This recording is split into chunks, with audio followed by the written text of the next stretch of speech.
So maybe I just start with just a few words as to what happened and how how this disability came about. So in around Easter 2016 I had sepsis, and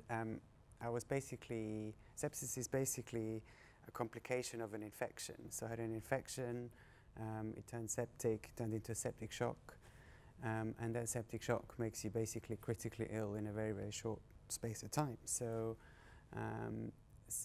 I basically had the flu, went to hospital, turned up in hospital thinking they're going to send me home with a packet of paracetamol, maybe some antibiotics, but I had the flu, so there's a virus, so why should I even need any antibiotics?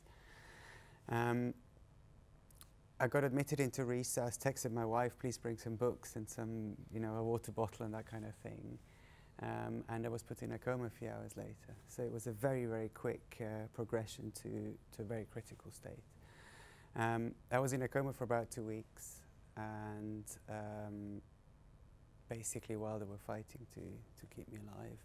And in the process of that, they gave me medication that pulled the resources in the core, because the core organs needed to be supported. And as a result of that, the periphery was undersupplied for too long, essentially. And again, as a result of that, the tissue started to go necrotic and started to die.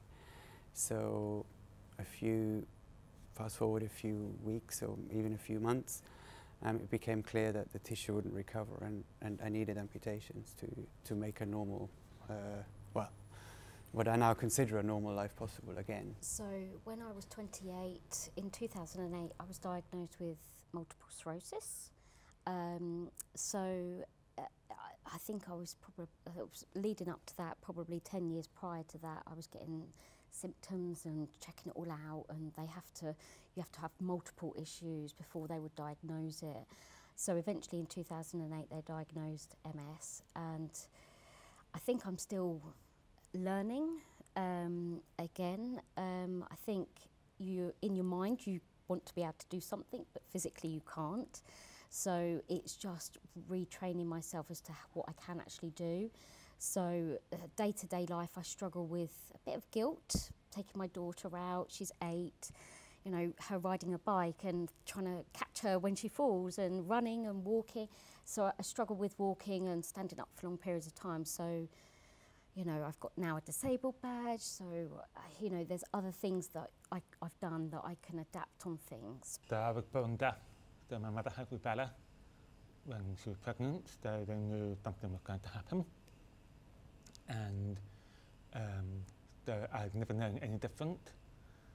It was a very situation of yours, so I just had to get on with life. Fortunately, my parents were teachers. My father was a head teacher, and they pushed me to go into mainstream education for as much of my life as I could. And I